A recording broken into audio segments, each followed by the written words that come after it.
बच्चों, पहले पैराग्राफ के बाद दूसरे पैराग्राफ का अनुवाद करते हैं। चलिए। वाग्देवता भरणभूतस्य प्रथितयशः कालिदासस्य जन्म कस्मिन् प्रदेशे काले कूले च अभवत् किञ्च आसीत् तत् जन्म वृत्तम् इति सर्वम् अधुनापि विवादकोटिं न अतिक्रामति। वाग देवता, वाग देवता, इसको संधि विच्छेद करके पढ़ेंगे तो वाक धन देवता, वाक कहते हैं बेटा वाणी को, और देवता वाणी की देवी, देवता मतलब देव, वाणी के देव कौन है? माँ सरस्वती के। आभरण भूतस, माँ सरस्वती के आभरण मतलब आभूषण या गहने, प्रथित यशः, प्रसिद्ध, प्रथित का अर्थ होता है प्रसिद्ध, यश वाले। कालिदास, कालिदास का जन्म कस्मिन प्रदेश है, किस प्रदेश में? काले मतलब काल में या समय में। कूले च अभवत, च को पहले लेंगे, च मतलब और, कूले मतलब कुल में, अभवत मतलब हुआ था। इसको फिर से देखिए। वाणी की देवी अर्थात माँ सरस्वती के आभूषण, प्रसिद्ध यश वाले कालिदास का जन्म किस प्रदेश में, किस काल में या समय में, और किस कुल में हुआ था? किंचा आसीत, और क्या था? चा किम आसीत, और क्या था? तत् जन्म वृत्तम, उनके जन्म का वृत्तांत अर्थात उनके जन्म की कहानी क्या थी? इति सर्वम, यह सब, अधुनापि, इसको शब्द विच्छेद करेंगे तो सर्वम धन अधुनापि, यह सब आज भी, विवाद कोटिम, विवाद की कोटि को, ना अतिक्रामत मतलब अतिक्रमण नहीं करती है, अर्थात आज भी विवादित है। फिर से देखिए। वाणी की देवी अर्थात माँ सरस्वती के आभूषण, प्रसिद्ध यश वाले कालिदास का जन्म किस प्रदेश में, किस समय और किस कुल में हुआ था, और क्या उनके जन्म के वृत्तांत थे अर्थात कहानी थी, यह सब आज भी विवाद की कोटि को अतिक्रमण नहीं करता है, अर्थात आज भी विवादित है।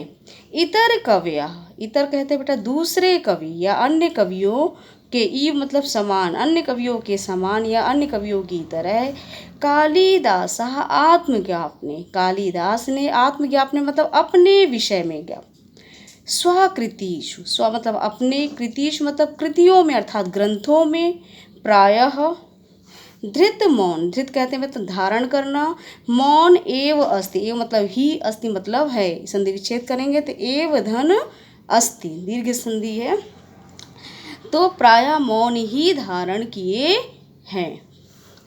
फिर से देखिए।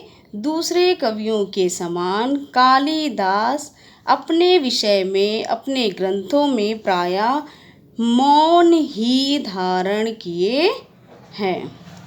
अन्य अपि, और दूसरे भी, कविया मतलब कवि, और दूसरे कवि भी, तद नाम संकीर्तन मात्रा देव स्वयं वाचम धन्याम मत्वा मौनम अवलंबन्ते। देखिए।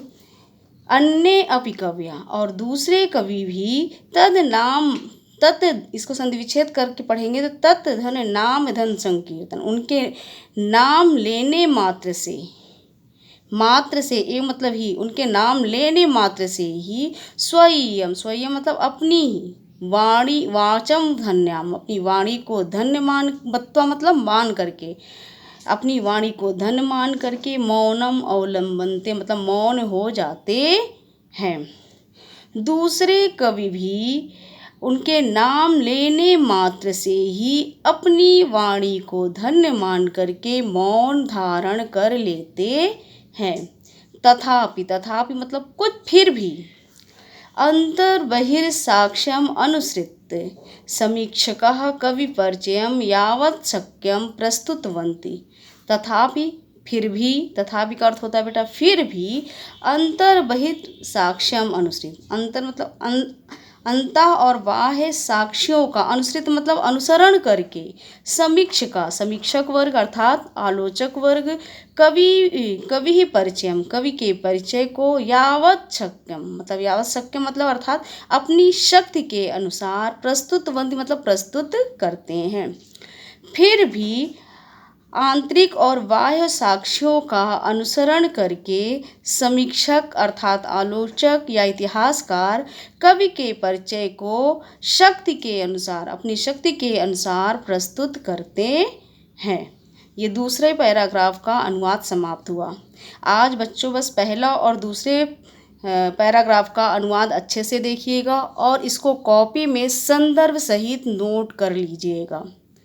अगर कुछ समझ में नहीं आता है तो मैसेज के द्वारा संपर्क करके पूछिएगा। धन्यवाद।